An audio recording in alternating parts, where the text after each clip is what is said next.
My name is Astrid. I have a label called Astrid Anderson.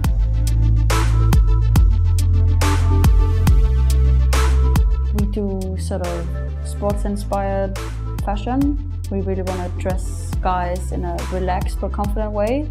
We really want to try and play around with different kind of sort of fabric combinations and just general perception of menswear within the frame that we find attractive, which is this like very urban, probably quite American inspired theme.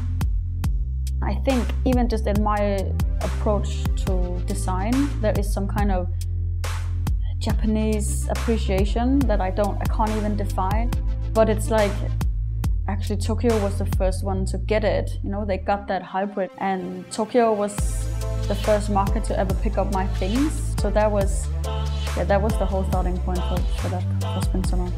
We really want to dress a guy to make him feel super confident but also comfortable at the same time.